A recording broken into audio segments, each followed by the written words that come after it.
Passou o slide para vocês aí, né? Isso, professor, tá tudo ok. Tá bom. Rebeca, eu posso começar?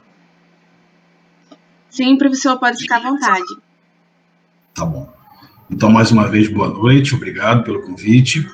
E, como eu já informei no chat, eu já encaminhei a organização do evento, essa palestra em PowerPoint. Normalmente eu mando em PDF, mas eu enviei essa palestra em PowerPoint, ou seja, completa, para que vocês possam ter acesso ao vídeo que vai ser passado ao longo aí da palestra e possam divulgar e melhorar esse material, por que não, né? Para a gente poder cada vez mais divulgar informações verídicas, né? E tentar, de alguma forma, combater essas fake news. Na verdade, toda vez que a gente está diante de uma notícia falsa, é muito complicado a gente correr atrás depois que essa notícia é lançada, né? Nós vivemos aí a era da informação, mas, infelizmente, temos a obrigação, né? Não sei se infelizmente, mas temos a obrigação de checar sempre as fontes para que a gente possa nos assegurar de que realmente estamos diante de uma notícia verdadeira. E já já vocês vão entender o porquê desse tema, o porquê dessa palestra, né? Bom, nós temos, então, inicialmente, 3 objetivos com a palestra, né?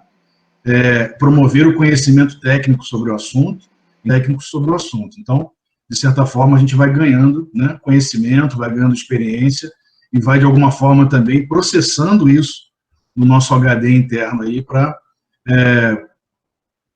até assimilar melhor, né? Nem tudo aquilo que a gente fala numa palestra deve ser automaticamente absorvido. A gente tem que sempre pegar aquela informação, que é o que eu estou fazendo hoje com vocês aqui, processar e, na verdade, traduzir isso de uma forma que nós mesmos compreendamos, né, o assunto. Esclarecer e desfazer, ou desfazer, né? Talvez a gente consiga desfazer alguns mitos e falácias sobre o pescado, esse é um objetivo, e sensibilizar o público de uma forma geral quanto à importância, como eu falei inicialmente, da checagem prévia das fontes de informação, né? Isso é a nossa obrigação enquanto cidadão e enquanto técnico do assunto, né? Eu dividi essa palestra em 3 tópicos. Nós temos cerca de 1 hora, né, para apresentação, 50 minutos, 1 hora. Eu acredito que eu consiga fazê-la dentro desse tempo. Eu já fiz, é a 3ª vez, eu acho que eu estou fazendo essa palestra. Atualizei alguns itens, mas e depois a gente fica à disposição para críticas, dúvidas e sugestões, tá?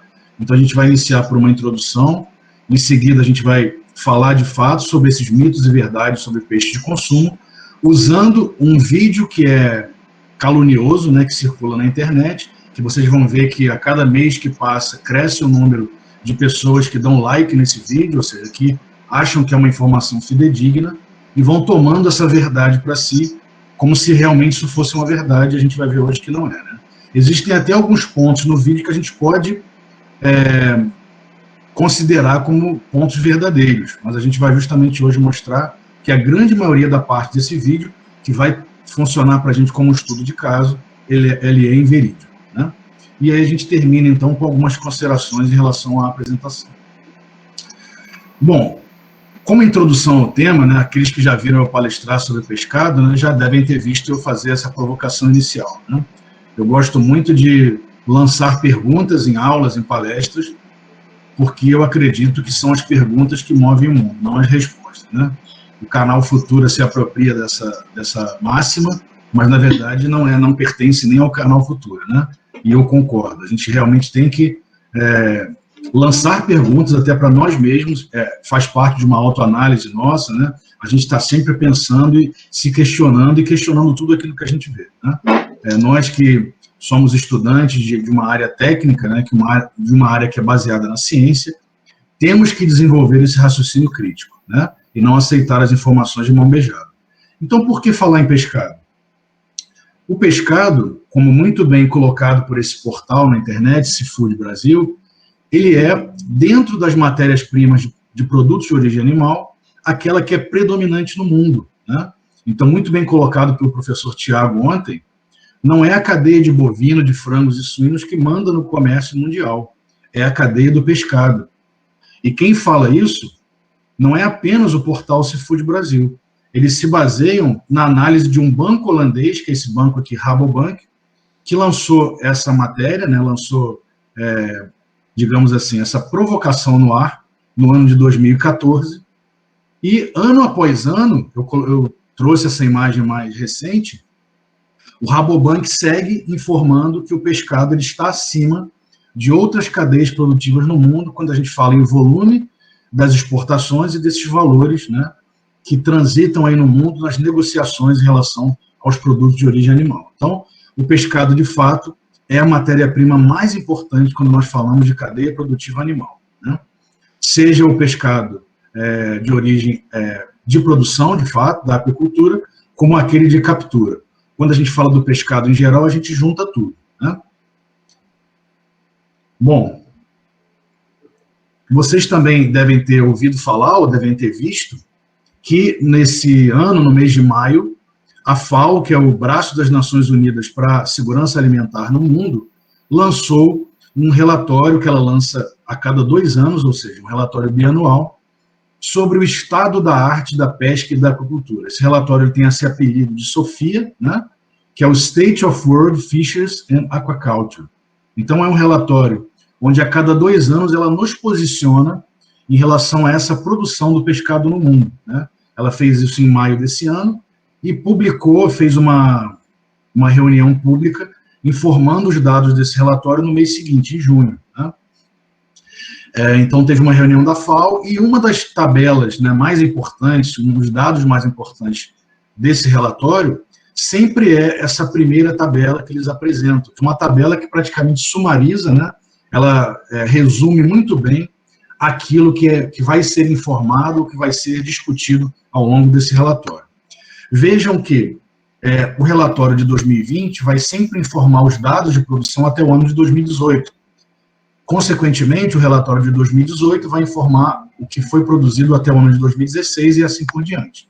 Então, nós temos sempre uma comparação de 2 anos, apesar da gente ter aqui um detalhamento de 2017, a gente sempre testa uma comparação de 2 anos, que é quando esses relatórios são lançados, né? Bom, então a primeira coisa que chama atenção para a gente aqui no relatório é o fato da produção do pescado, né? E aí a gente vê que a FAO, ela coloca como produção, ela junta a captura, que é a pesca, né?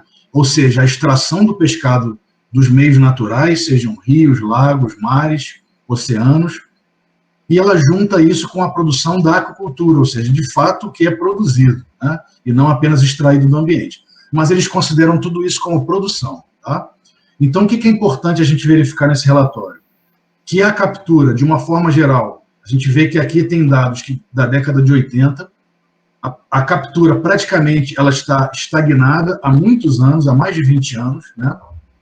Nesse último ano, a gente vê que houve um crescimento, e é um crescimento totalmente atípico, porque houve um esforço de pesca maior, principalmente em relação a uma espécie, que é a espécie principal, que foi apontada nesse relatório, que é a anchoveta peruana. Então, alguns países do Pacífico, principalmente nossos vizinhos aqui da América do Sul, como o Peru, por exemplo, né, que capturam essa espécie, tiveram um esforço de pesca maior, e com isso a gente teve um aumento desse volume que foi capturado no ano de 2018, mas eu acredito que no relatório de 2022 a gente verifique que isso vai voltar a ficar nesse patamar aqui, próximo das 90 milhões de toneladas por ano, tá? Então, hoje nós temos um dado que é informado que em 2018 foram capturadas 96,4 milhões de toneladas, e obviamente que a pesca marítima ou marinha, né, ela é muito mais importante em volume e em percentual dentro desse total das 96 milhões de toneladas. Portanto, como a gente já tinha informado, houve um crescimento de cerca de 7,6%, que é atípico, depois vocês vão ver isso num outro gráfico, né, para exemplificar, em relação à captura. Em relação à aquicultura, nós também tivemos um aumento, e óbvio que aqui, destacando a aquicultura, a gente consegue ver que esse aumento da aquicultura ele é muito maior do que o que a gente repara na pesca, que, como a gente já falou, mais uma vez não custa lembrar, a pesca está estagnada há mais de 20 anos, né? A aquicultura, por outro lado, ela cresce num ritmo que nenhuma outra cadeia animal cresce. Então, ela é uma atividade do presente e certamente será uma atividade do futuro a curto, médio e longo prazo. Diferentemente da pesca, a aquicultura marinha ainda é menos desenvolvida do que a aquicultura continental, que é aquela que é feita principalmente em água doce, né? Mas há uma tendência também de crescimento da aquicultura marinha. Por quê? Porque nós habitamos o planeta Água, não o planeta Terra. E temos muito ainda que explorar essa fronteira marítima, que certamente pode nos fornecer alimento de boa qualidade, sem que a gente tenha que explorar o ambiente apenas extraindo esse alimento do ambiente, né? Então, a gente verifica que a aquicultura nos forneceu, em 2018, 82,1 milhões de toneladas. Houve, então, um crescimento muito parecido com esse último crescimento da pesca, de 7,3%. Juntas, as duas totalizam 178 milhões e meio de toneladas de pescado, um crescimento aí de cerca de 7,5%, quando a gente congrega as duas produções, né? A pesca ainda responde por cerca de 54% do pescado produzido no mundo, e a aquicultura por quase 50% do pescado. Existe uma previsão da própria FAO de que no ano de 2019, pesca e aquicultura vão corresponder por 50% do pescado no mundo. Como nós não temos ainda o dado de 2019, pode ser que a gente realmente tenha atingido isso, né? Vamos saber apenas no relatório de 2022. O consumo humano, ele cresce num ritmo menor do que aquilo que nós ainda produzimos, o que mostra que o pescado produzido, ele dá conta de fornecer, de abastecer as populações humanas. Nós chamamos isso de segurança alimentar, né? A utilização não alimentícia para o pescado, ela cresceu num ritmo muito maior, mas isso não significa que nós não estamos dando conta de atender esse mercado, significa que nós estamos utilizando melhor aqueles produtos que são muitas vezes resíduos do abatedouro, né? Então, tudo aquilo que é gerado em termos de resíduo no abate, ele tem cada vez um destino melhor, o que é uma coisa muito positiva, seja na produção de alimentos para animais, seja na produção de alimentos ou outro tipo de matéria-prima para o próprio ser humano, seja em termos de cosméticos, para a indústria farmacêutica em geral e até a indústria alimentícia, né? Nesse caso aqui, usos não alimentícios, mas temos esses outros usos que eu exemplifiquei. A população humana cresce num ritmo menor, o ideal é até que ela não estivesse crescendo, né? Nós sabemos o quanto isso é prejudicial ao nosso planeta, uma vez que nós não sabemos utilizar de uma forma racional os recursos naturais. Existe uma previsão de que em 2050 nós seremos 9 bilhões de habitantes. Então, o pescado tem esse papel de suplantar esse crescimento populacional com alimentos, né? E, obviamente, com alimentos de boa qualidade. O consumo per capita aparente de pescado, ele também cresce num ritmo de 3%, né, nesse último relatório, que é, mais uma vez, inferior à quantidade de pescado produzido. Então, isso mostra que o que é produzido está dando conta de abastecer as populações humanas. Lembrando que os países de terceiro mundo, os países em desenvolvimento, cada vez mais se alimentam de proteína animal. Então, nós estamos falando de uma proteína animal, que é o pescado, de excelente qualidade, muitas vezes citada como de alto valor biológico, e que está pronta para fornecer a essas populações humanas um alimento de boa qualidade, né? Hoje nós temos, então, um consumo aparente de 20,5 quilos habitante ano. Não existe um dado perfeito do quanto nós temos que nos alimentar de pescado. Existem muitos estudos científicos e trabalhos em que dizem que a FAO determina como ideal o consumo de 12 quilos de pescado por habitante ano, mas esse é um dado que jamais foi publicado pela FAO e é, de fato, mais uma fake news em relação ao pescado. O que nós temos de informação concreta é o que algumas sociedades médicas no mundo, como a Sociedade dos Cardiologistas dos Estados Unidos, que determina o consumo de 2 porções de 100 gramas de pescado por semana por habitante. Esse é um dado que já foi cientificamente comprovado, e aí sim nós podemos nos valer desse dado para informar a população de uma forma fidedigna, né, de uma forma correta e fiel. Bom, esse relatório de 2020 também traz uma informação de comercialização interessante, mostrando que a exportação, os valores que envolvem o pescado também estão em franco crescimento, ou seja, nós estamos falando de uma cadeia produtiva altamente lucrativa, que cresce em termos de emprego, que cresce em termos de oportunidade no mundo, e, obviamente, que isso incomoda outras cadeias produtivas. Então, as fake news, muitas vezes, que nós vemos em relação ao pescado, elas têm um endereço certo, que é o quê? Combater e enfraquecer a cadeia do pescado para que outras cadeias possam, então, aparecer. É a famosa escadinha, né, que muita gente faz, infelizmente até profissionais fazem, para poder aparecer. Às vezes, esses profissionais querem diminuir um outro profissional para poder aparecer no mercado. E, então, nós temos um trabalho muito forte, né, em termos de combate dessas falsas informações. Bom, aqui nesse gráfico a gente consegue ver, então, aquele volume que nós temos hoje de produção, 54% vem da captura, dividida na marinha, que vocês podem ver que ele é muito maior do que a continental, enquanto que na aquacultura, a continental é maior do que a aquacultura marinha, mas ambas, como a gente pode ver aqui, crescem. Então, a gente vê no gráfico que elas estão numa crescente, enquanto que a pesca, como eu disse para vocês, a partir da década de 80, ela entrou num patamar de estagnação, né? Então, por mais que se faça esforço de pesca maior, não se aumenta muito, né? Ou ela varia um pouco e no ano seguinte, muitas vezes, a gente vê que existe uma queda, voltando àquele patamar anterior. Bom, para a gente não se alongar nesse relatório, apenas para chamar a atenção de vocês, nós temos aí um top 5 das espécies capturadas, principalmente de peixe, que é o principal, né, é a principal cadeia dentro do pescado, é a cadeia da produção de peixe. Aqui, no caso, a pesca, representada, então, em primeiro lugar pela anchoveta peruana, em segundo pela polaca do Alasca, seguida pelo bonito listrado, pelo arenque do Atlântico e pelo polta-solo, também chamado de verdinho, né? Tanto a anchoveta peruana como o arenque representam os clupeídeos, que são da família da sardinha, do atum, etc. Perdão, da sardinha, do arenque, como está aqui, né? E de outros peixes que são muito importantes do ponto de vista alimentício, porque representam aí aqueles peixes de excelente qualidade em termos nutricionais, tanto em níveis de proteína, como dos ácidos graxos de interesse alimentar, com destaque para alguns da família ômega 3, especialmente o DHA, o docosahexaenoico e o EPA, que é o eicosapentenoico.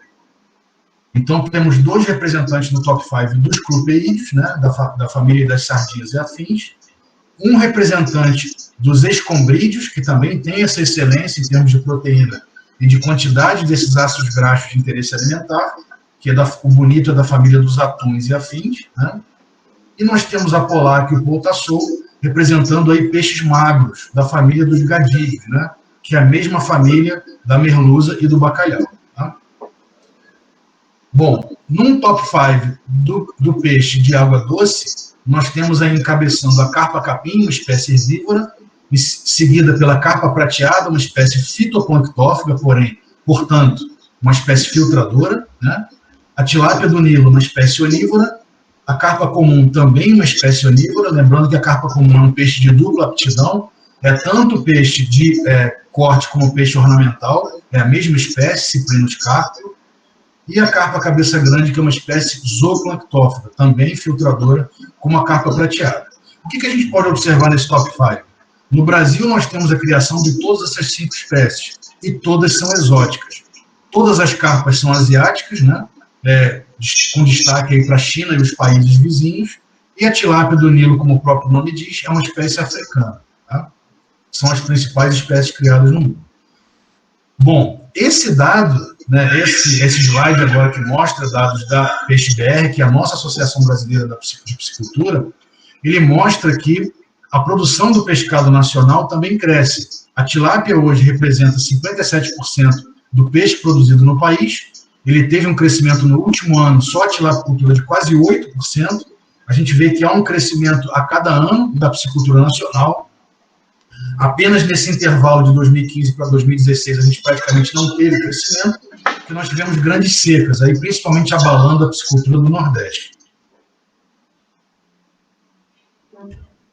Mas, de uma forma geral, a tilápia é o nosso carro-chefe, com destaque para esses estados aqui, principalmente o estado do Paraná, seguido de São Paulo, Santa Catarina, Minas Gerais e um estado do Nordeste, representando a tilapicultura nacional, que é o estado de Pernambuco, onde vocês estão, né? da Universidade Federal Rural de Pernambuco. E em relação à piscicultura nacional, nós temos alguns carros-chefes, com destaque para o tambaqui, o pacu, o pirarucu, entre outros, mas o tambaqui é a principal espécie produzida no Brasil. E aí vão se destacar alguns estados do centro-oeste e do norte, e um estado do nordeste também representando aí o Maranhão, né? Então, Rondônia, Mato Grosso, Maranhão, Pará e Amazonas. Bom, entrando no nosso assunto de fato, como eu falei para vocês, nós vamos fazer um estudo de caso em cima desse vídeo calunioso, que é um vídeo que foi divulgado inicialmente em 2017, e assim que esse vídeo apareceu na internet, prontamente eu teci um comentário para a Universidade Federal do Recôncavo Baiano, né, na Bahia, que colocou essa matéria na sua página do Facebook, e automaticamente, quando eles colocaram essa matéria, eu vi, me chamou muita atenção, e eu fui, então, quebrando esses mitos que foram colocados nesse vídeo, um a um, e isso gerou, então, essa palestra que hoje a gente está apresentando aqui para vocês. Tá? Lembrando que esse canal incrível, ele tem mais de 15 milhões de inscritos, então vejam como esses vídeos, eles têm um impacto direto sobre as pessoas, né, que veem, né, que acessam esse portal, esse canal na internet. Esse vídeo já tem só ele quase 1 milhão de views, né? Então quase 1 milhão de espectadores.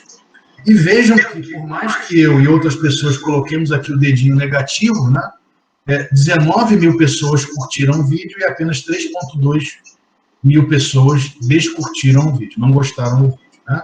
Lembrando que quando eu fiz essa palestra pela última vez no mês de junho, se não me engano foi junho ou julho, eram 18 mil pessoas que tinham curtido e 3 mil pessoas que não tinham curtido o vídeo. Então, cresceu o número de pessoas que gostou do vídeo muito mais do que as pessoas que não gostaram. Então, vejam o quão perigoso isso, né, para a gente...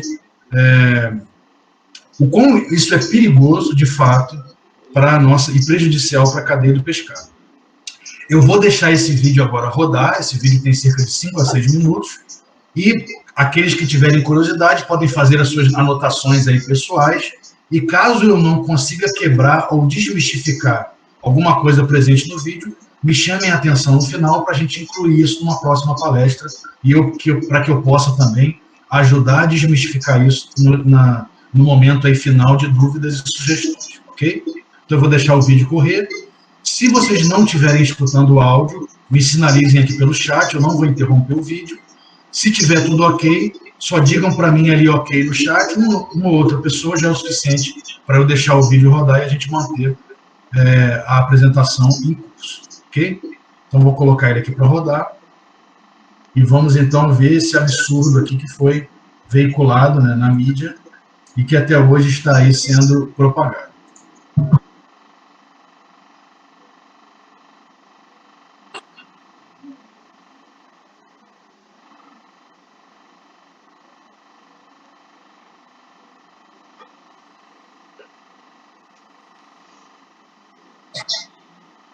Ok, então vou voltar aqui o áudio. Bom, eu vou fechar o meu áudio.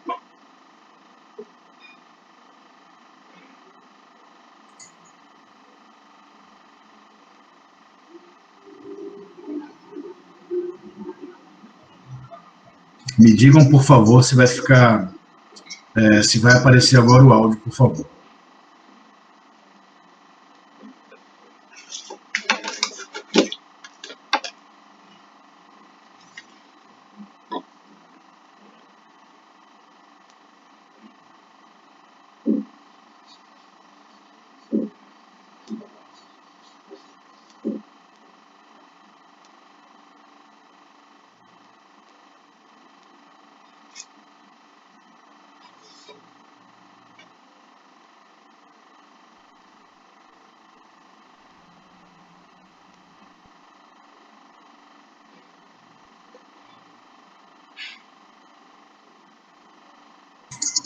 Beleza.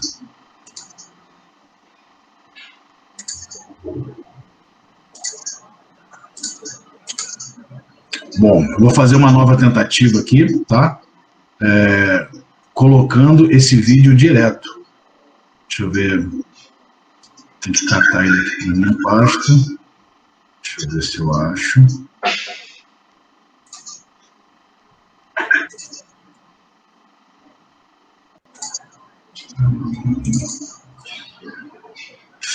Não deve comer.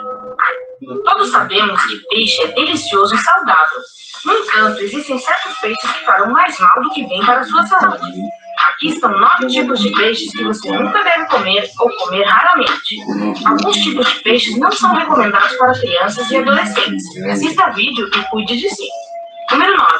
Peixe-gado importado. O peixe-gado pode crescer consideravelmente. Para acelerar o seu crescimento, muitos produtores de peixe utilizam hormônios, especialmente nos peixes importados de países asiáticos. O peixe-gado crescido livremente é muito menos perigoso e é mais nutritivo. Número 8. Cavalinha. Cavalinha contém mercúrio que não é eliminado e sim acumulado pelo corpo humano, causando várias doenças. Cavalo do Atlântico é o menos perigoso neste quesito, e, portanto, você pode comê-lo quanto quiser. No entanto, a quantidade sugerida para a ingestão mensal da cavala do Atlântico é de 200 gramas para adultos e 100 gramas para crianças. Número 7. Tilápia. Não há muitos ácidos graxos saudáveis na tilápia, mas as concentrações de gordura nociva são quase tão altas quanto no toucinho. O consumo em excesso deste peixe leva ao aumento dos níveis de colesterol e torna o corpo mais sensível aos alérgenos. A tilápia não é recomendada para aqueles que têm doenças cardíacas, asma ou artrite. Número 6. Enguia. As enguias têm muita gordura e, por isso, absorvem facilmente os resíduos industriais e agrícolas da água. As espécies americanas têm o mais alto nível de intoxicação. As enguias europeias também são conhecidas por serem contaminadas com grandes quantidades de mercúrio. A quantidade sugerida de ingestão mensal é de 300 gramas para adultos e 200 gramas para crianças. Número 5. Pangáseos ou panga.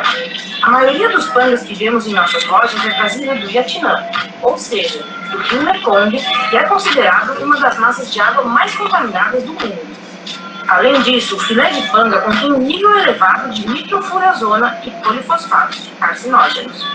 Este tipo de peixe não é recomendado para a alimentação. Número 4. Peixe-batata. Este peixe é o líder em contaminação por mercúrio e muitas vezes é capturado com violação das regras, aumentando o risco de intoxicação alimentar. A norma mensal para homens é de até 100 gramas. Mulheres e crianças não devem consumir este peixe. Número 3. Badejo. O badejo contém uma grande quantidade de mercúrio. Às vezes, especialmente quando é servido como filé, em vez de badejo, é servido panga ou algum outro peixe mais barato.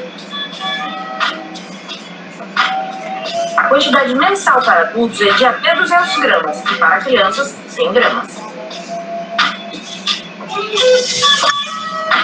Número 2. Pâmpano-manteiga, ou ballerfish. Embora não seja tão popular no Brasil, é possível encontrar este peixe em alguns supermercados. Ele contém gempilotoxina, uma substância serosa que não é metabolizada. A toxina não faz muito mal, mas pode causar diarreia. Para reduzir os níveis de gempilotoxina, você deve fritar ou grelhar o peixe. No entanto, esse tipo de peixe não é recomendado para aqueles que têm problemas digestivos. Número 1. Atum. O atum contém muito mercúrio, especialmente atum rabilho e atum azul. Além disso, existe nas lojas um pequeno e precioso atum cultivado livremente que está quase extinto. Os produtores colocam antibióticos e hormônios para acelerar a produção. A recomendação mensal para adultos é de 100 gramas. Para crianças, este peixe não é recomendado. Como escolher peixe fresco? Número 1. Escamas brilhantes e olhos claros. O peixe fresco sempre tem escamas brilhantes e olhos claros. Pegue um peixe em suas mãos e olhe. O peixe estragado terá sua cauda sensivelmente abaixada. Barbatanas secas e brancas cinzentas em vez de vermelhas e brilhantes também são sinais de envelhecimento. Número 2. Água clara. Ao comprar peixes vivos que estão em um tanque, verifique se a água está limpa. Escolha peixes que não estejam perto da superfície e sim mais perto do fundo. Se você gosta de pescar, deve verificar os níveis de mercúrio da água. É simples, basta adquirir um analisador de mercúrio. Número 3. Fios brancos. Ao comprar salmão, escolha os pedaços com fios brancos. Se um pedaço estiver completamente vermelho, provavelmente ele foi tingido. Não pegue peixe que tenha manchas brilhantes na pele. Ele foi apanhado durante a estação de desova e sua carne é sem graça. Agora você sabe como escolher o melhor peixe para o seu próximo jantar. Não se esqueça de compartilhar este vídeo com seus amigos. Deixe o seu like.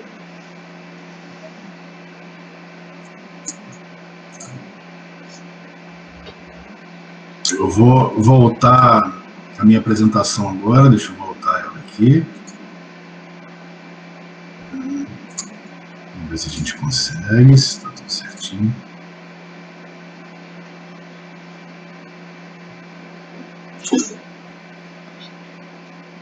Voltou, né, pessoal? Conseguiu passar o slide aí, né? Bom, é um vídeo que chega a ser engraçado, né? E é o que a gente fala, as pessoas não processam as informações. Porque ao mesmo tempo que o vídeo mete o pau, no português bem popular, ele diz que, olha, esse peixe é muito perigoso, mas você pode consumir 100, 200 gramas por semana, não tem muito problema. Então, assim, tem problema ou não tem problema, né? Dá umas orientações que a gente vai comentar no final, em relação à questão da escolha do peixe, a se pegar o peixe na mão, muito pelo contrário, não temos que fazer isso no mercado, o mercado nem deve deixar a gente fazer isso, né? Contaminando o peixe com a nossa mão. E outras falácias aí, aproveita para também dar uma pancada no salmão no final. Enfim, é um vídeo, no mínimo, curioso, né? Vamos, então, à desmistificação desse vídeo, né? Tá todo mundo vendo aí o slide novamente? Eu consegui compartilhar direitinho? Dá só um ok para mim no chat. Ok, perfeito.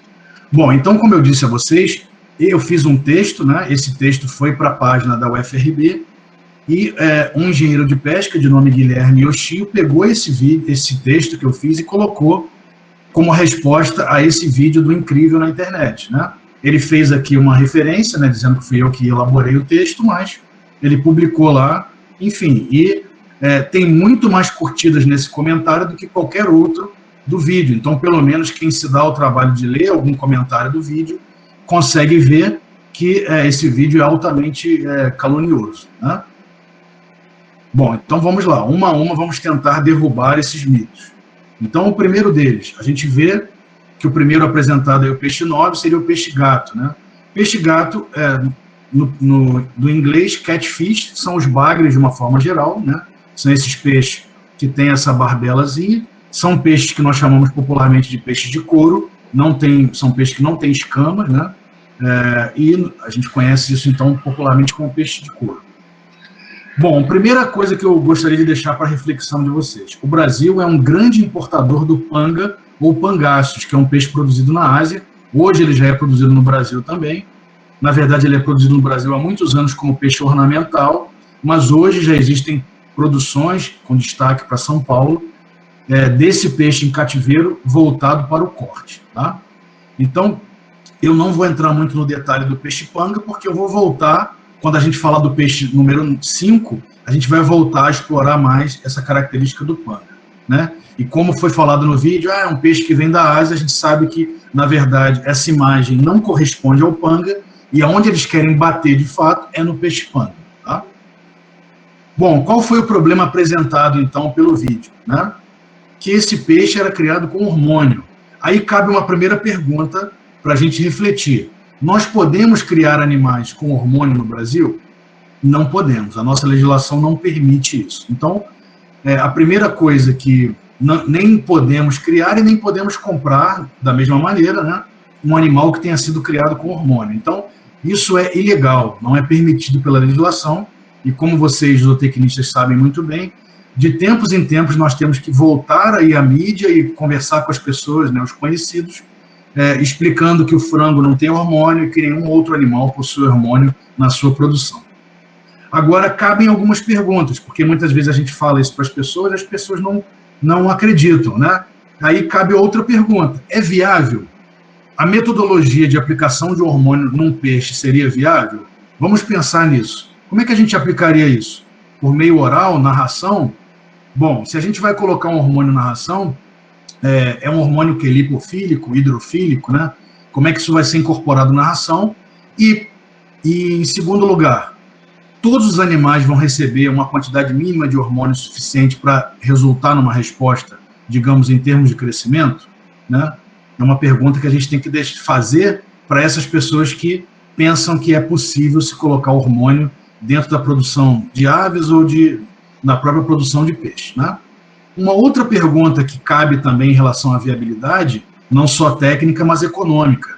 É viável do ponto de vista econômico a gente agregar esse constituinte, esse insumo na criação de peixes? A gente conseguiria recuperar isso depois num valor de venda? Isso é um outro fato que tem que se pensar, né? Se incorporar hormônio no alimento não é algo barato de se fazer. Então, isso tem que ficar também muito claro para quem questiona a gente ou quem coloca essa informação aí em xeque, né? E por que se fala tanto em hormônio? Infelizmente, quando os hormônios, esse assunto chegou no Brasil, né, ele foi colocado e ele é trabalhado pelo Ministério da Agricultura com o termo de promotor de crescimento. Então, na verdade, se confunde com o termo de promotor de crescimento. Então, muita gente, ao ler o termo promotor de crescimento, automaticamente associa isso ao hormônio, mas isso não é uma verdade, né? Promotor de crescimento é uma coisa e hormônio é outra, né? Então é importante que a gente deixe isso claro. Bom, partindo para o peixe de número 8, a cavala ou cavalinha, como é conhecida, cujo nome científico é o Scomber japonicus, é um peixe também da família dos escombrídeos, como o próprio nome aqui sugere, né? Scomber, que é da família do atum, dos atuns e afins. Qual é o problema apresentado pelo vídeo? É um peixe, problema apresentado é de que é um peixe carregado, ou seja, repleto de mercúrio, né? Principalmente do mercúrio. Confere a informação, a gente precisa recorrer, então, a trabalhos científicos e análises que já foram feitas para verificar se essa informação é verídica, né? Lembrando que, como é que o mercúrio poderia ser acumulado pelo peixe? Basicamente de 3 formas, mas eu não vou me ater à terceira forma. Pela bioacumulação ou pela biomagnificação. Então, como eu deixei essa apresentação para vocês disponível, vocês podem depois entrar nesse site aqui, né, que é um site desse Instituto Oceanográfico da USP, e vocês vão entender o que são esses conceitos. Ali explica muito bem. De uma forma geral, e para simplificar isso para vocês, a bioacumulação ela acontece quando uma espécie ela vai acumulando aquele componente, né, à medida que ela vai encontrando aquele componente na natureza, nos seus alimentos. Então, se o alimento da cavala contém mercúrio, à medida que ela vai se alimentando desse alimento que contém mercúrio, o mercúrio, por ser um metal pesado, ele vai acumulando no seu organismo, né, e na sua musculatura e nas vísceras de uma forma geral. O que significa biomagnificação? Ele já se refere a nossa pirâmide que a gente tem dos predadores, né, em relação aos produtores e aos consumidores até chegar nos consumidores finais. Como a cavala e outros escombrídeos são peixes carnívoros, né, eles estão no topo da cadeia alimentar, naturalmente eles vão se alimentando de outros animais que também bioacumulam. Então, além da cavala bioacumular, ela vai biomagnificar, ela vai amplificar possíveis metais pesados e quaisquer outros contaminantes que possam estar inseridos na cadeia. O terceiro conceito, que eu não me lembro muito bem, se explica nesse site, mas acredito que sim, é o da bio...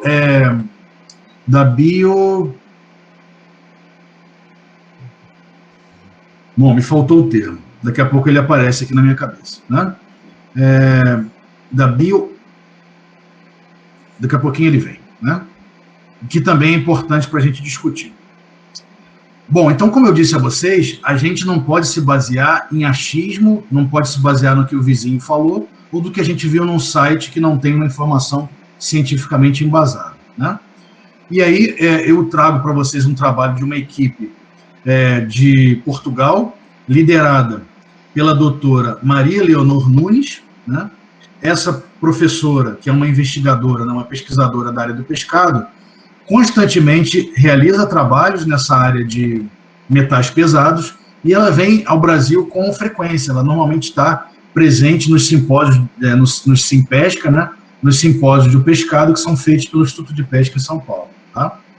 Então, ela publicou esse trabalho numa conferência internacional que foi sediada em Bilbao, na Espanha, e ela avaliou justamente isso em relação à cavala. Né? Estão vendo aqui, ó, benefícios e riscos em relação à cavala depois do tratamento feito pela culinária, ou seja, pelo tratamento gastronômico, né? Na preparação gastronômica. E ela encontrou vários metais importantíssimos para a alimentação humana na cavala, e como nós sabemos, é um peixe dos mais ricos em termos alimentícios, em termos nutricionais, e também encontrou metais pesados. Então, ela encontrou, além desses metais, desses minerais aqui importantes para a nossa alimentação, ela também encontrou arsênio, mercúrio, cádmio e chumbo. Ou seja, isso, de certa maneira, é preocupante, mas ela encontrou esses metais pesados em frações muito pequenas, nós chamamos isso de elementos traço, né? Ou seja, que não significaram, como já vocês vão ver, riscos ao consumidor, se consumidos em porções que ela determina, e ela coloca para a gente aí no trabalho, semanais. Lembrando que a cavala é um desses peixes que nos fornecem esses ácidos graxos de interesse alimentar, ou seja, é um peixe que tem uma gordura de boa qualidade, né? E como reflexões desse trabalho, ela colocou aqui muito bem que porções de 160 gramas por semana, né, não possuem risco ao consumo humano. Ou seja, por mais que existam metais pesados em elementos traço nesse produto, se nós nos alimentarmos em porções de 160 gramas por semana, nós não vamos estar, isso não vai conferir um risco à nossa saúde. Ou seja, é muito mais importante consumir a cavala do que pensando naquilo que ela vai nos fornecer em termos de nutrientes, do que pensando nos riscos, nos possíveis riscos que esse produto poderia nos conferir. Tá? Então é aquela coisa, quando nós consumimos qualquer produto, a gente sempre tem que colocar esses produtos na balança. Então é muito mais importante consumir a cavala, e ela mostrou isso cientificamente, do que deixar de consumir a cavala. Tá? Lembrando que toda vez que a gente vai pesquisar algum peixe, né, que é peixe de consumo, nós temos que nos basear em informações técnicas. E aí eu sempre deixo para vocês aqui um site importante que é esse da FAO, principalmente do Departamento de Pesca e Aquacultura da FAO, que ele descreve essas espécies com detalhamento, e também o site do FishBase, né, que é uma plataforma também muito importante quando a gente fala dos peixes produzidos no mundo inteiro, tá? De uma forma geral. Bom, partindo para o peixe de número 7, a tilápia do Nilo, que é um peixe de produção, né? Muito mais do que um peixe de captura. E aí ela fala que essa tilápia tem uma gordura de qualidade ruim. Então, para a gente refletir, como esse peixe se alimenta? Esse peixe, basicamente, hoje, é alimentado com ração comercial. E essa ração comercial, ela tem muito mais alguns tipos de ômega 6 do que de ômega 3. Então, de fato, a gordura presente nesse peixe não é aquela gordura que, quando a gente pensa na boa gordura do peixe, aquela que vai nos proteger do ponto de vista cardiovascular, certamente ela não está presente na tilápia. Porém, o vídeo mostra que essa gordura ela está presente em excesso na tilápia. E por que eu digo que não tem os ômegas 3 aí que nós esperamos? Porque, basicamente, os óleos incorporados à tilápia são óleos vegetais. E os óleos vegetais, eles têm uma proporção maior de ômega 6 do que de ômega 3. Tá? O ômega 3, principalmente o EPA e o DHA, eles são originários, né, das algas marinhas.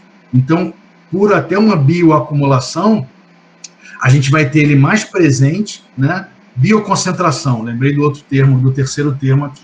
Bioconcentração é quando o pescado ou qualquer outro animal tem uma concentração maior daquele item, naquele caso que a gente estava falando lá do mercúrio, em comparação com o mercúrio encontrado no ambiente. Tá? Seria um terceiro item para a gente pensar.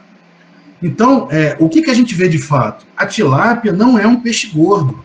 Se nós pegarmos a literatura do pescado, a gente começa a considerar um peixe como semi-gordo quando ele atinge 2,5% a 5% de gordura. Vários autores vão divergir em termos do que é um peixe gordo, semi-gordo ou magro.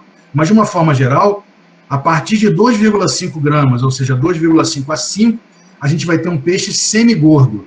E acima de 5% a gente vai considerar esse peixe como peixe gordo. Tá? A tilápia, como a gente vê aqui nesse estudo, que foi realizado aqui por pesquisadores e publicado nessa revista Ciência e Tecnologia de Alimentos, ela chega no máximo a 2% de gordura. Portanto, ela está dentro da classe ou do grupo do peixe magro. Tá? Então, ela é, de fato, um peixe magro. Ainda que ela não tenha aquela melhor gordura que a gente espera do pescado. Bom, o peixe 6, a enguia, basta que a gente pense e observe o vídeo com cuidado, que a gente vai ver que esse vídeo não está se referindo a um peixe que nós consumimos com regularidade no Brasil. Né? Ele fala da enguia europeia e fala da enguia com destaque para a América do Norte. Tá? Mas o que ele fala no vídeo? Que a enguia é um peixe gordo que tem a presença de mercúrio. A enguia é, de fato, um peixe gordo? Sim, a enguia é um peixe gordo. Então, isso é uma verdade que está presente no vídeo. A gente está vendo aqui, ó, que tanto a enguia de criação como a enguia de captura, ela possui cerca de 17%, com uma variação aqui que pode ir de 14% ou até 20% de gordura na sua composição centesimal. Então, de fato, a enguia é um peixe gordo. Mas em relação ao mercúrio, mais uma vez, nós temos que nos basear em trabalhos científicos para verificar se realmente existe uma presença de mercúrio nesse tipo de peixe que justifique o não consumo desse peixe. Tá? O que a gente pode fazer em termos de paralelo do que nós consumimos aqui de peixes, digamos, anguiliformes, né, que seriam aí próximos dessa enguia que a gente vê no vídeo? Seria o nosso congro rosa, que é um peixe de captura, muito consumido no Brasil, principalmente nas áreas litorâneas do Brasil. Tá? E, mais uma vez, convido vocês a entrarem no site da FAO e no Fishbase para que vocês vejam um pouco mais sobre o congro rosa. É um peixe de excelente qualidade, um filé, muitas vezes, vendido com preços, com valor comercial alto, e eu recomendo que vocês comam o congro rosa. É um peixe muito bom, né, que se presta para filés de várias formas na culinária. Um outro peixe que nós consumimos também, que se pareceria, digamos assim, com a enguia, é o congro negro, né? Com esse nome comercial aí de congro argentino, né? Cuja espécie é o Conger urbignianus, e que também pode ser encontrado no Fishbase e em vários outros sites, né, de informação fidedignas. Lembrando que o congro, de uma forma geral, também é um peixe gordo. Então, a gente vê aqui, ó, que por essa tabela nutricional, ele tem 9,1 gramas em 100 gramas de composição centesimal desse tipo de peixe. Tá? Então, é considerado, de fato, um peixe gordo. O quinto peixe é o panga, né, o famoso pangáceos. Esse é o campeão das fake news. Né? O Brasil, ele importa esse peixe, né, a um baixíssimo custo. Então, eu quero deixar uma reflexão para vocês no seguinte sentido. A nossa piscicultura nacional, ela compete, inclusive os nossos peixes de captura, da pesca, competem muitas vezes de forma desigual com o panga, porque o panga é um peixe que chega no Brasil com um valor muito baixo. Então, é um peixe que ele desbanca, muitas vezes, vários outros tipos de peixe que são produzidos e beneficiados aqui no Brasil. Tá? Então, vejam como é impactante a chegada do panga, desde o momento que ele começou a chegar como um peixe da culinária, né, um peixe para ser comercializado para consumo, e isso certamente tem um viés, né, comercial que faz com que as fake news em relação ao panga sejam, digamos, protecionistas em relação ao nosso mercado nacional. Tá? Qual o problema apresentado? Esse peixe vem, então, do rio Mekong, que é o principal rio do Vietnã. É um rio que é poluído, de fato, tem níveis de poluição, em alguns pontos, acentuado. E se fala que esse peixe vem com uma carga de nitrofurazona, que seria um antibiótico, e sais de polifosfato, que são sais utilizados principalmente na indústria do pescado, para que se faça o famoso glazing ou glaciamento, que é uma das etapas do fluxograma de produção de peixe. Tá? Mas, de fato, a gente vê muito mais fake news Por quê? Como a gente já falou para vocês, esse peixe é principalmente produzido pelo Vietnã. O Vietnã ele é responsável por cerca de 95% do panga produzido no mundo, tá? E a gente vê que a partir da década de 2010 houve um boom de crescimento do panga no mundo e ele passou a configurar entre as principais espécies produzidas de pescado, principalmente de peixe no mundo. Então, o panga foi desbancando outras tradicionais espécies de peixe e, obviamente, que ele incomodou, ele chegou e incomodou, né? A gente vê que dentro da balança comercial e das informações veiculadas por essa associação de produção de panga vietnamita, o Brasil ele é um dos principais importadores dessa matéria-prima do Vietnã. Então, o Brasil ele configura aí, a gente tirando os outros, né, União Europeia e Estados Unidos, o Brasil ele vem aqui, e também a Associação de Importadores da Ásia, o Brasil ele configura aqui como numa quarta, quinta posição, como sendo isso no ano de 2013, mas até hoje é importante a compra, né, a importação desse tipo de peixe pelo Brasil, ou seja, o Brasil, o panga quando chegou no Brasil, certamente ele incomodou outras cadeias produtivas, tá? Aqui a gente tem, só para exemplificar, um fluxograma de produção, do ciclo de produção, né, que isso aqui também está presente no site de Piracema, que nós falamos no Brasil, que são peixes que precisam migrar para reproduzir, são peixes reofílicos, ou seja, de água corrente. Se nós criarmos esse peixe num ambiente de água parada, a gente precisa induzir a reprodução desses animais.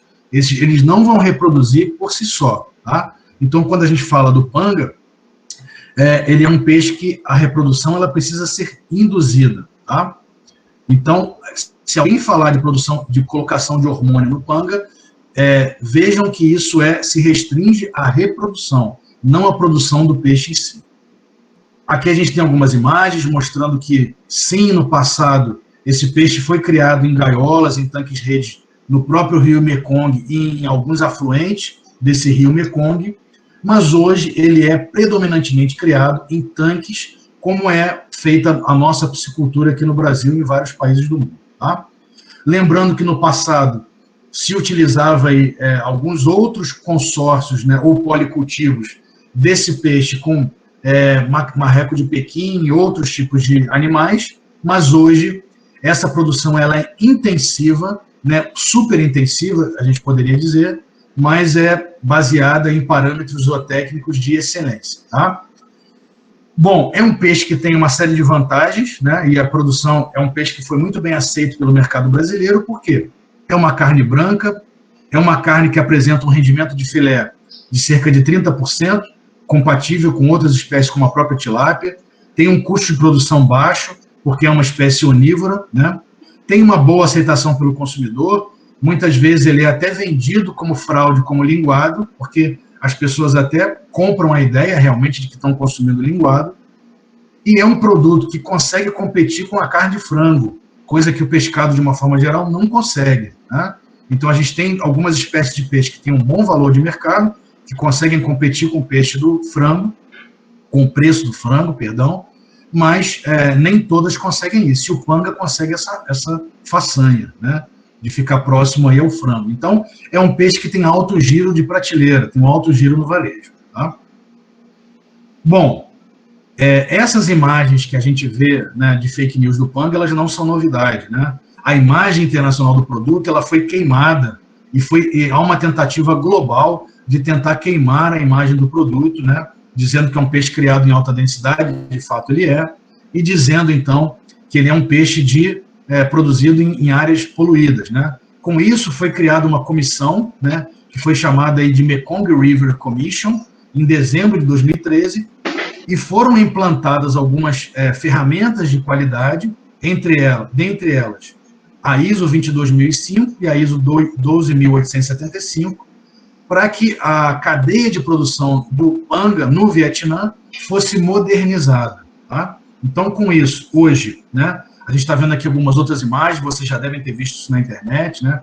Essa imagem aqui, inclusive, foi veiculada no Brasil, tá? Comer M, né, vocês sabem o que eu estou falando, e panga é a mesma coisa, né? Ou seja, realmente denegrindo a imagem desse peixe. Tá? O que de fato acontece é que essas informações não se sustentam. Então, a Proteste, no ano de 2013, fez uma análise do panga e não verificou qualquer tipo de irregularidade. O nosso Ministério da Agricultura e várias indústrias que importam esse peixe no Brasil também já repetiram essa análise e continuam dizendo para a gente que esse peixe não confere risco ao consumidor. Tá? Então, aqui, ó, o Seafood Brasil também, 2014, mostrando que a cadeia é muito forte. Existem mais de 40 indústrias certificadas internacionalmente para exportação do panga só no Vietnã. Então, isso é motivo de atenção. Tá? Houve uma proibição da importação pelo Ministério da Agricultura em setembro de 2014, mas essa proibição ela teve um viés político. Tá? Isso foi prestes à reeleição da Dilma, e, obviamente, o panga, nesse momento, ele competia, de fato, com o produto da pesca, né? Lembrando que a gente já cria panga no Brasil há muitos anos, como eu falei anteriormente, como peixe ornamental. Tá? Então, foi suspensa a importação do panga, e logo após as eleições, o panga voltou a ser liberado. Então, a gente sabe que houve um viés político. Bom, a gente já está com uma adiantada aí da hora, deixa eu correr um pouquinho aqui. Então, o peixe número 4, o peixe batata, é um peixe de baixo valor comercial no Brasil. Muitas vezes é um peixe envolvido na fraude com o peixe namorado, que é um peixe de alto valor comercial, né? E deixo até um vídeo para vocês verem, e aqui o link para vocês verem no Globoplay, como esse peixe é muitas vezes confundido, né, e vendido, principalmente em algumas gôndolas e em peixarias, como se fosse peixe namorado. São peixes diferentes, como eu falei para vocês já. O peixe batata é um peixe de baixo valor comercial. Vejam também pela imagem que esse peixe apresentado no vídeo não tem nada a ver com o peixe batata, que é um peixe comprido, tem essas manchas, né, essas pintinhas amareladas, tem essa dupla coloração no ventre esbranquiçada e mais acinzentada no dorso. Totalmente diferente dessa imagem que é apresentada no vídeo, portanto, mais uma fake news. E aqui, mais uma vez, se fala na questão do mercúrio. Tá? Então, mais uma vez, para falar no mercúrio, tem que apresentar dados, e muitas vezes esses dados não são apresentados. O badejo, né, que seria o peixe de número 3, né, é um peixe agora, diferentemente do peixe batata, de alto valor comercial, é um serranídeo, né, é um peixe da família dos serranídeos, que é a família do cherne, da garopa, do mero, que é um peixe protegido pela legislação brasileira, né? É um peixe que está em processo de extinção. E, mais uma vez, é um peixe que se coloca a questão do mercúrio. O badejo, como todos os animais da família serranídea, é um peixe carnívoro. Então, de fato, ele poderia, por bioacumulação, por biomagnificação ou por bioconcentração, possuir grande quantidade de mercúrio. Mas, mais uma vez, isso não é comprovado cientificamente. Tá? Então, aqui só a título de ilustração, o badejo e todos os animais, né, os serranídeos, é uma família muito grande de vários peixes de alto valor comercial, e vocês podem, então, procurar vários desses peixes no Fishbase, na FAO, né, na base da FAO, e eu coloquei aqui algumas espécies, né, nomes científicos, para que facilite essa procura para quem quiser estudar um pouquinho mais sobre o badejo. Bom, aí vem uma fake news pesada, né? O pâmpano-manteiga. Esse nome de peixe a gente nem fala no Brasil, isso nem existe, né?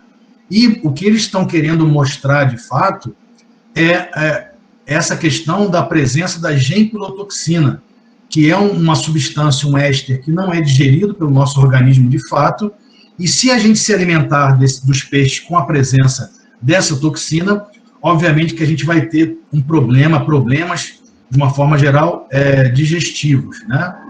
Classificados aí como uma diarreia profusa, em alguns casos, e é uma diarreia que as pessoas que comem muitas vezes não conseguem até segurar, né?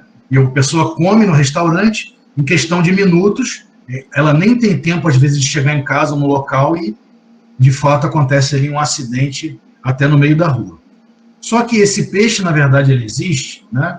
O que nós vemos, de fato, é que a gempilotoxina, ela é atribuída a 2 tipos de peixe, e isso está, inclusive, na nossa legislação nacional, tá? Então, aqui, só a título de curiosidade, ilustração para vocês, o governo do Canadá, ele informa a presença dessa gempilotoxina associada a esse peixe que é o escolar, o peixe escolar, tá? Que não é esse pâmpano-manteiga, que eu nunca vi esse termo, né? Inventaram um termo para colocar nesse vídeo calunioso. Então, quais são os dois peixes que normalmente estão ligados à gempilotoxina? O peixe-óleo, ou como a gente pode encontrar no inglês, oil fish, que é o Ruvetus pretiosus, né, que é esse peixe aqui. Vocês veem que não tem nada a ver com aquele peixe. Aquele peixe colocado aqui, ó, ele se parece um carangídeo, tá? Seria da família aí do pampo galhudo, xarel, do olho de boi, do olhete, do xerelete. São peixes comerciais, mas que não tem nada disso, não tem nada a ver com a gempilotoxina. Então, a gente tem aqui o oil fish e tem o peixe escolar, que, como vocês viram no slide anterior, o próprio Canadá faz essa menção ao peixe escolar, que é o Lepidosidium flavobruneum, né? Então, vocês veem que são dois peixes que não tem nada a ver. Aqui tem o link para vocês estudarem um pouco mais sobre esses peixes, que não tem nada a ver com essa história de pâmpano-manteiga que eles inventaram, né? O que eu quero chamar a atenção? O nosso Ministério da Agricultura publicou uma instrução normativa, que é a 21, em maio de 2017, e nessa instrução ele faz um alerta no artigo 12 para a questão da denominação de venda do peixe, informando que o nome de venda deve ser acrescido da espécie, do nome da espécie, o nome científico, e no parágrafo 4º ele fala que no caso do produto obtido das espécies Ruvetus pretiosus e o Lepidosidium flavobruneum, que são justamente o oil fish e o peixe escolar, deve constar no rótulo, ou seja, deve ser informado ao consumidor que o consumo excessivo dessa espécie pode causar efeito laxativo. Então, vejam que isso está previsto na nossa legislação, mas não tem nada a ver com aquilo que é informado no vídeo, tá? O último peixe informado é o atum, que nós todos sabemos que é um peixe de alto valor comercial, é um peixe excelente do ponto de vista nutricional, né? E o que apresenta no vídeo? Mais uma vez, o mercúrio, os hormônios e os antibióticos.